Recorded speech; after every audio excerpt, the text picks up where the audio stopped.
My relationship with money was, in a word, a mess. It was a mess, and it was one that I could not let anyone else see.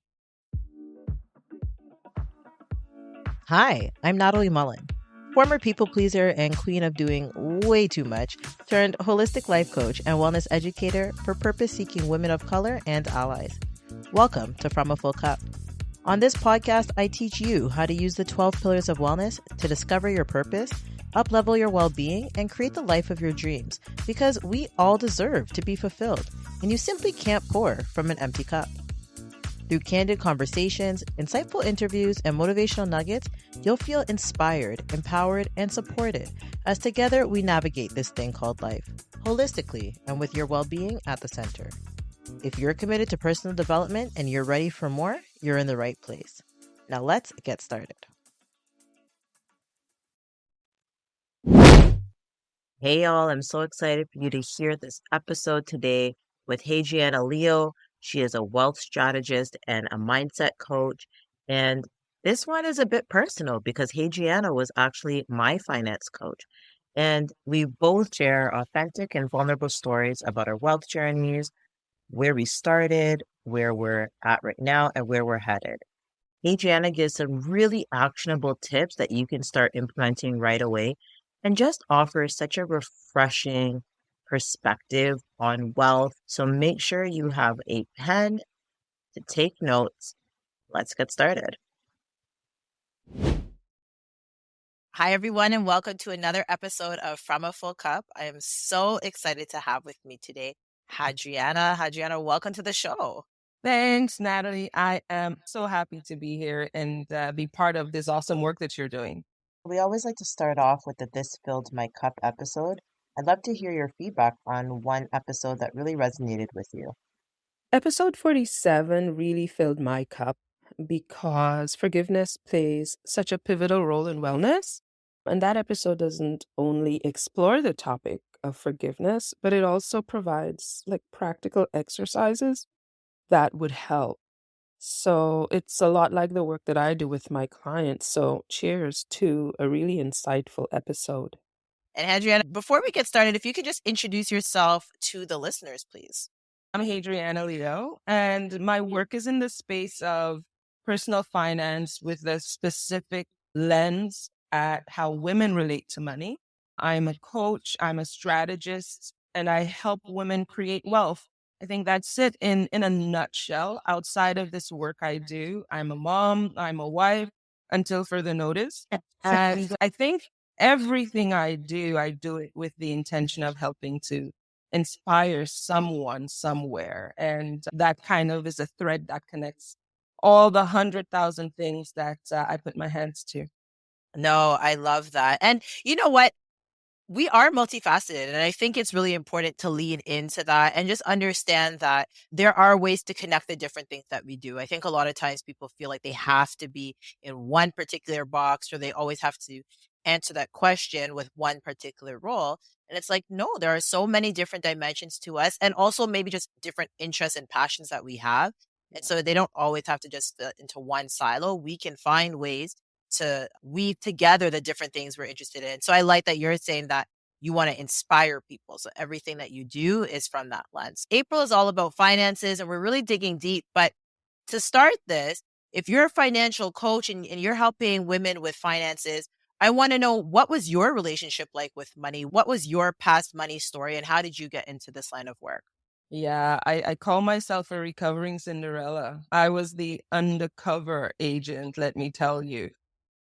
I guess in a nutshell, I came from a traditional financial advisory practice. Like I was an advisor. I sold insurance, I sold stocks, bonds, a multifaceted array of financial instruments.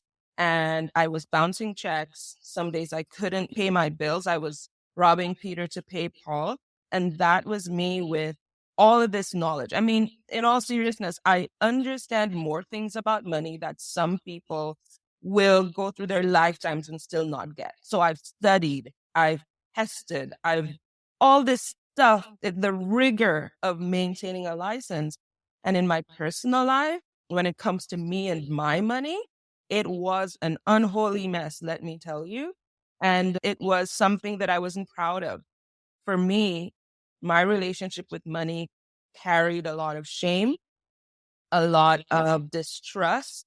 There were many reasons to hide, and there were many reasons to lie. And in all seriousness, I don't lie. Straight up, I don't lie. And my profession and my reality were forcing me into places and spaces that were not, it didn't align with me. So my relationship with money was, in a word, a mess. It was a mess, and it was one that I could not let anyone else see. So my career as a wealth coach and as a wealth strategist started with me deciding that what was not meeting the need that I had to thrive and to create a healthy relationship with my money. And it sent me searching. So first I figured out what worked for me.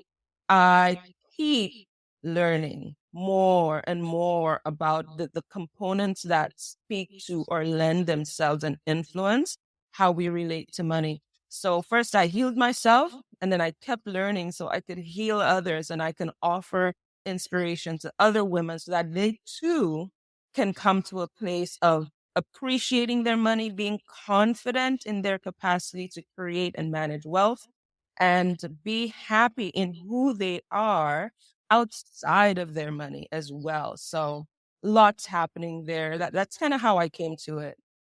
Yeah, and I appreciate that honesty and transparency. And so maybe I'll respond with some of the same because for me, like you were my coach, right? So I worked with you and I've talked a little bit on the podcast, but not so much. So maybe I'll get into it a little bit more. But long story short, for me, I had gotten into a point right in the pandemic. I learned about the stock market and about investing, and I didn't even know I could invest on my own. I always thought you had to go to a broker. So when this knowledge became accessible to me, I felt so empowered. I felt so excited. I put just a little bit of money in at first because you don't want to lose any. Not me, like I am not a gambler. I every dollar I want it to myself.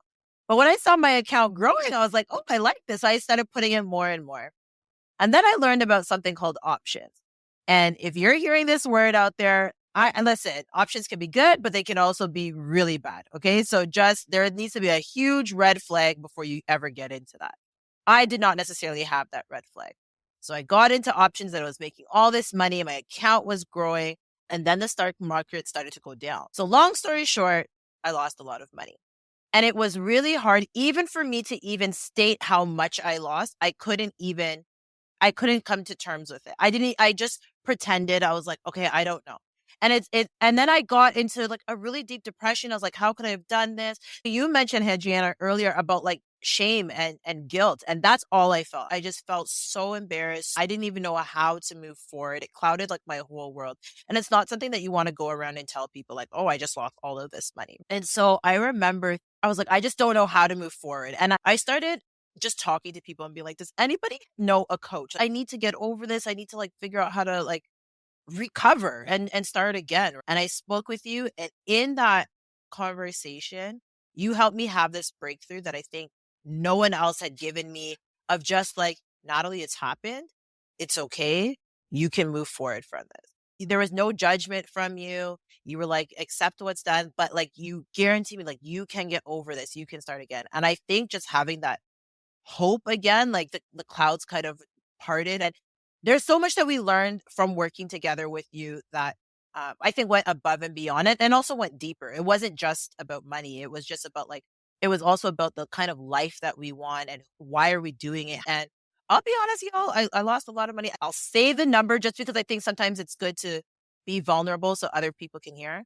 It was $37,000. That's a lot of money. There's a lot of I've learned along the way. And now I'm, on my rebound and starting over, but I don't have that level of debilitation and paralysis. That's where Yeah. I was. I was paralyzed and I just couldn't move forward. So, And that's the tricky part, I think, because sometimes we get sold on strategies that are great strategies. So options are neither good or bad. They are a sophisticated strategy. And when you're deploying that strategy, you need to find ways to stop your losses. I mean, there is literally a stop loss option, but set some thresholds that's going to protect your levels of participation.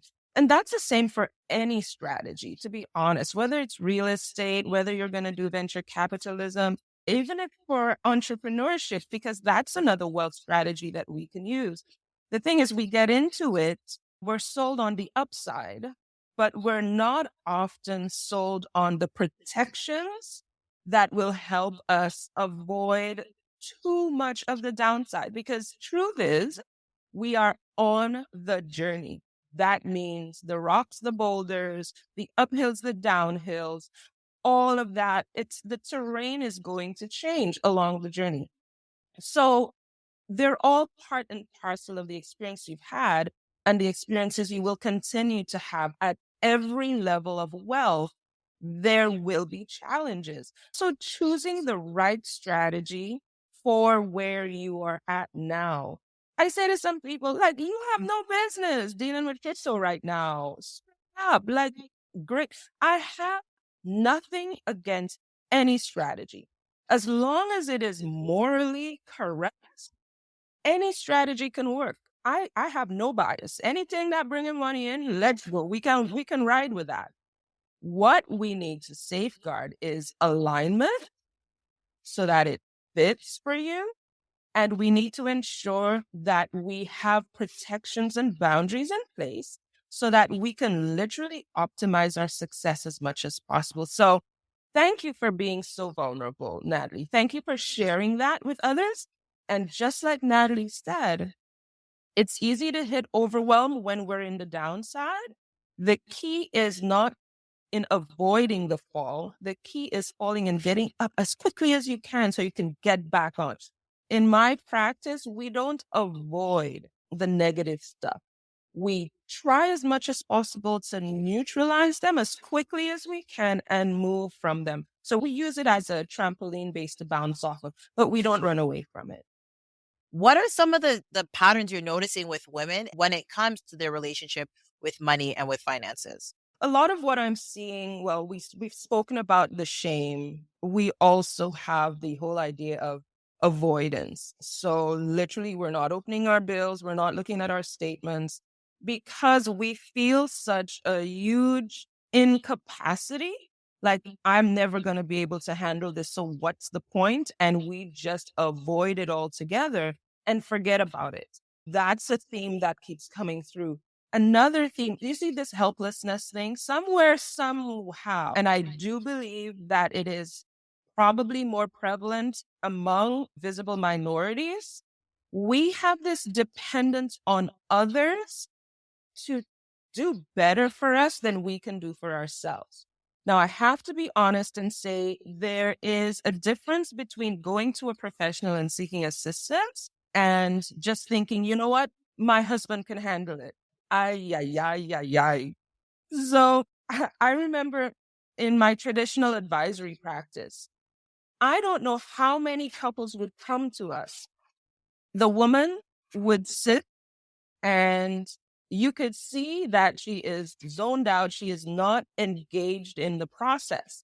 But the part that really would get to me was when the woman was disconnected, but it was obvious that her partner did not understand, but would not ask.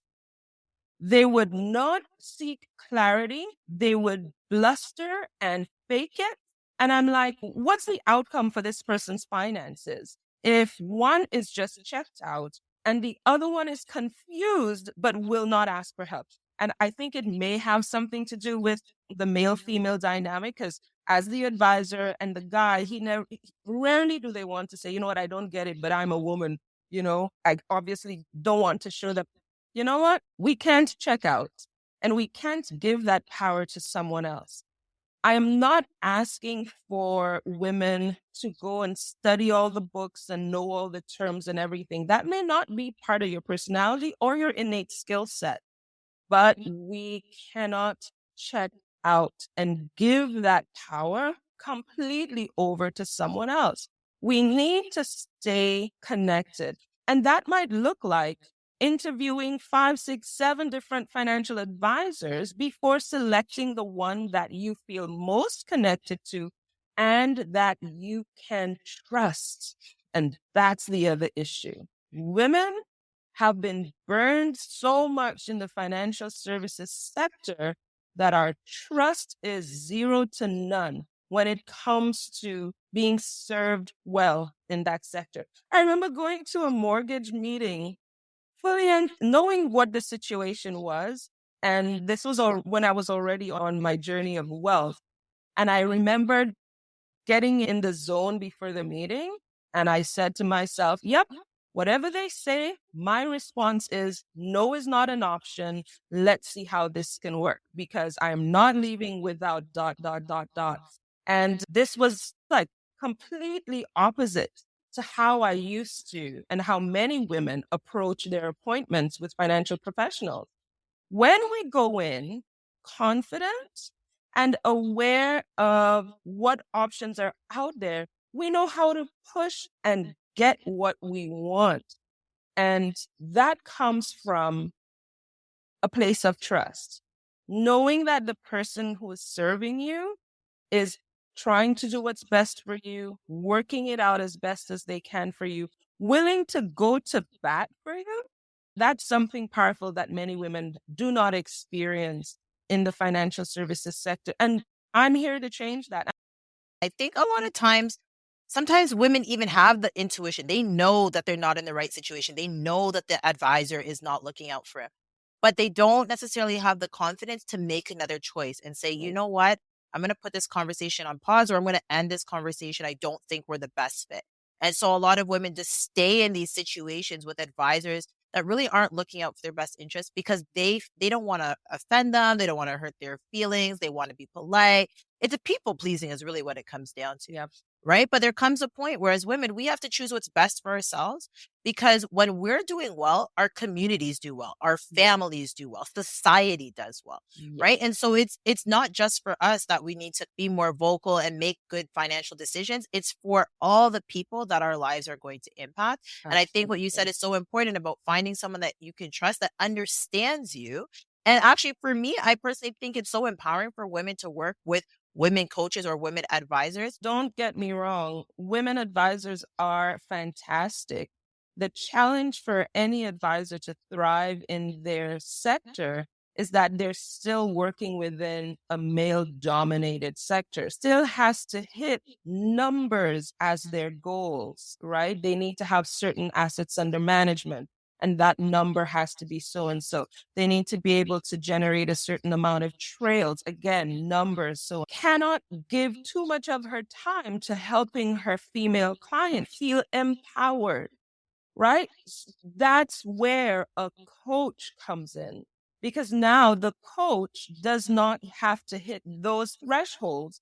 The coach can simply be there to help build your confidence, help you look at strategies through the lens that works best for you, and help you see the way to getting to where you're going. Therefore, that coach can operate in the metrics that best serves the client for what they need. So, a woman advisor, fantastic. She's there to do a specific task.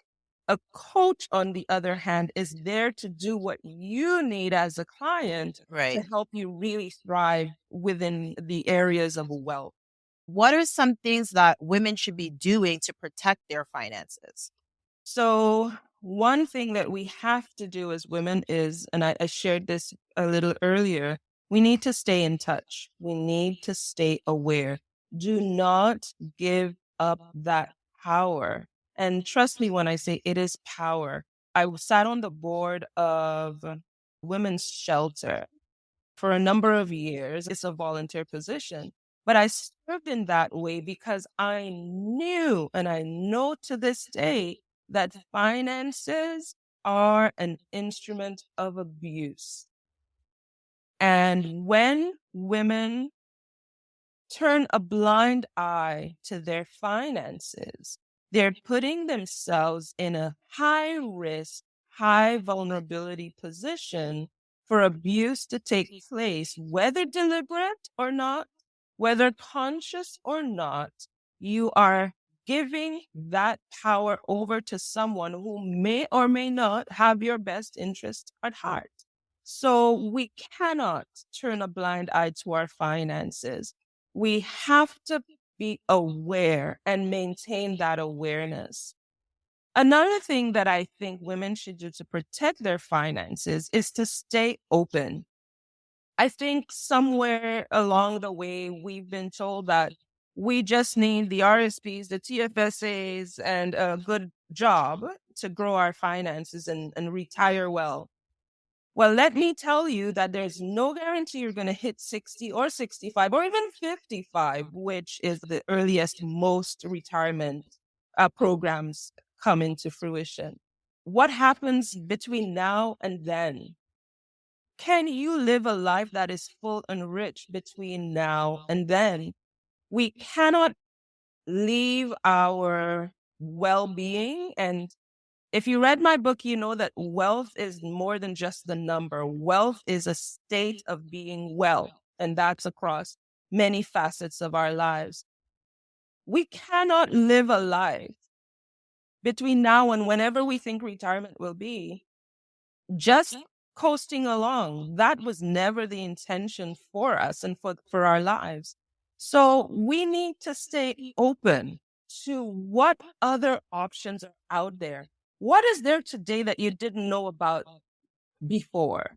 What options do you have that could actually work really well for you and do great things for your family between now and whenever that time is that you will choose to do something differently?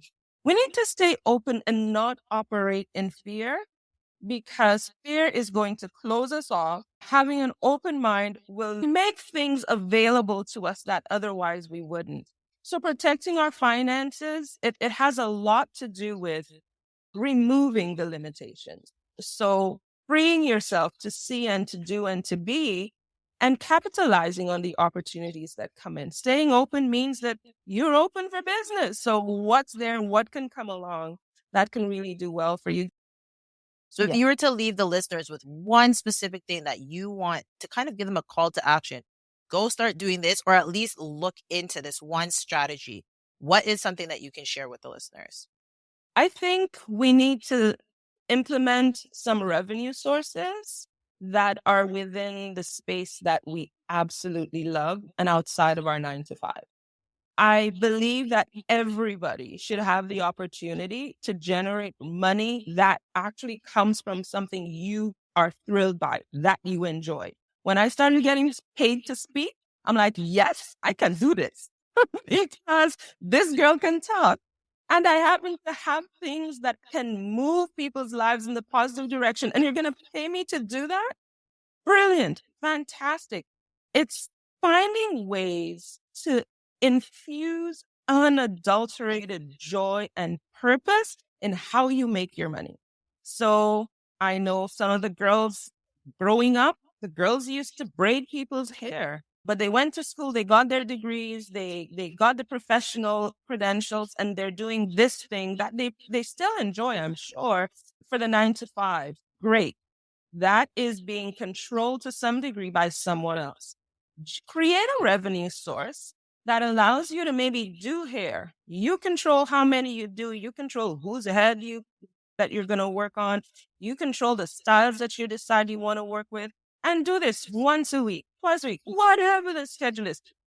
Create revenue within your control. And I think at least one of these would be great. Mr. Trudeau doesn't need to know. You don't need a website. You don't need a podcast. You don't need anything like that. There's something that happens when we make money doing something we love. And I think it's an experience just about every woman should have. I love that. I've never heard that advice before because you put a spin on it. Of course, I've heard, generate income in other ways and different revenue, but that factor of have joy with it. So do something that you truly love, even if it's something small, but more for the empowerment and the fulfillment that comes from it. I think that's exciting. That's a great tip. I'm already doing it for myself, but it's a tip I'm going to be able to share with others because same like you, I love to speak as well. So I love public speaking. Any opportunity I have for a microphone, I'm like, Yes. And then you're going to pay me too? Let's go. I love it. Now, let me ask you, what is your hope for your legacy? You're doing this work, you're inspiring women. What do you want your legacy to be at the end of the day? So, for me personally, Hadriana, I believe that my purpose is to inspire. So, I like to say I'm not the standard. I'm just here to offer some inspiration. And I found I did a lot of I did a lot of deep work to understand what my purpose is. And in doing that, I was able to free myself from the idea that, well, for my coaching business, this is what I do. And for when I'm at home as a mom, this is what I do. And when I'm singing, this is what I do. When I figured out what my purpose is, I was able to see the thread that connects all of it. So, regardless of if I'm emceeing and I'm making people laugh, or if I am sitting and having a quiet conversation with my daughter, it could be I am coaching or doing a group seminar. Anything that I'm doing it with the ultimate goal of delivering inspiration. And for me, inspiration is not motivation. Inspiration is that influence that reverberates even after the emotions die down. So when I think of legacy for myself, it is to have inspired. And I get affirmation of that on a really consistent basis. Like it keeps coming back to me. Yeah, they're going to be haters. I had to learn to develop that thicker skin. But if I can inspire one person by doing one thing, I know that I am building that legacy. So my ripple is beyond countability. I cannot measure it. And my legacy can live through, I like to think, everyone that I touch. So that's the legacy for me, to inspire. Maybe it's too simple, but that's what works for me. And I think I can do that well. I've been given the gift to do that well, and I give it freely everywhere I go, hopefully. Yeah, and no such thing as too simple. I think it's my favorite quote, to thine own self be true. And so whatever authentically resonates with you go with it. If it makes you feel Yeah, good, if you feel this is where you're called to, you do it, and you do it as best as you can. You know what I mean? that's right. And so this is my final question before we get into our rapid fire. For women who are listening and they don't feel empowered, they maybe even feel that same embarrassment and shame that we talked about earlier. What is an actionable step? What should be their next step? Something that they can do to start digging themselves out of this hole. I'll give an exercise. I recently offered that to a prospect who chose to do that initial strategy call, that free 30 minutes. And I'll give it to your listeners today. One of the biggest hurdles that you face is confidence. And back in the day, when we used floppy disks and the 3.5 millimeter ones to record things, and even cassette tapes or DVD CDs, if you didn't like what was on it or you needed space for something else, you would write over it.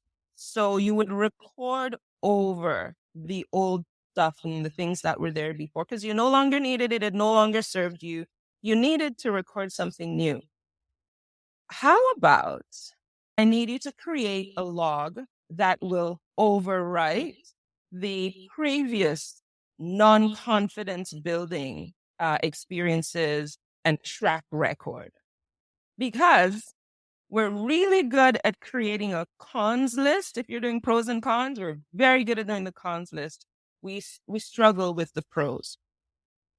If you're struggling with building that confidence, believing that you can, um, if you're having a hard time seeing possibilities, I want you to create a log of every positive action that you've taken with your money. Do that on, I think, especially if you're struggling a lot, start every day. Yes, in that day, you may have done some things that negatively impacted your finances. Every day, track every positive decision you've made, every positive action you've taken, every positive step you've made towards your goal. Write that out or put a note on your phone or create a voice log, whichever method works best for you, because the start of your journey begins with you believing in the power of possibility for yourself. So let's reinforce that. Create a log and track your possibility, your potential, and show yourself how again and again you've done the thing, how Love it. again and again you've taken the step. Reinforce the good and let's leave the rest for a bit. Just leave it and see how your confidence grows because now you're going to show yourself, hey, I did that. No, that's great advice. Thank you so much for that. And we're going to transition into our rapid fire. So I hope you're ready. So let's start with an easy question. Massages or facial? Massage every time. Every time. Okay. A book that you think everyone should read? Mine, Becoming a Wealthy Woman on Purpose. I love that. What's your favorite way to fill your cup? Quiet. In 3 words, and I didn't plan this, but it relates very well to what you were saying. What's your version of a wealthy life? And for me, wealthy is spelled WELLTHY. What is my version? 3 words? Mm-hmm. Okay. Peace, relationships, choice. I like a lot. This has been such a great conversation, Hadriana. Thank you so much for coming on the show. I want you to tell the listeners how they can get a hold of you, how they can find your book, how they can stay connected to you. Awesome. And thanks for having me, Natalie. I can be found on LinkedIn, Instagram, and Facebook. Just search out Money Navigator. I do have a YouTube channel. Again, search out Money Navigator. You can find Becoming a Wealthy Woman on Purpose in stores, Chapters Indigo in Canada, as well as online available from Barnes & Noble and your favorite bookshop, wherever you happen to be. It's available in paperback, hardcover, audiobook, as well as ebook formats. So just search your preferred method of interacting and taking all that good stuff in, and you can find it. And look me up on my website, moneynavigator.ca. Awesome. So you are the ultimate money navigator that is helping women to transform their wealth journeys. I love it. Again, Hadriana, thank you so much for coming on the show today. And to the listeners, continue to serve yourself, your loved ones, and your communities from a full cup.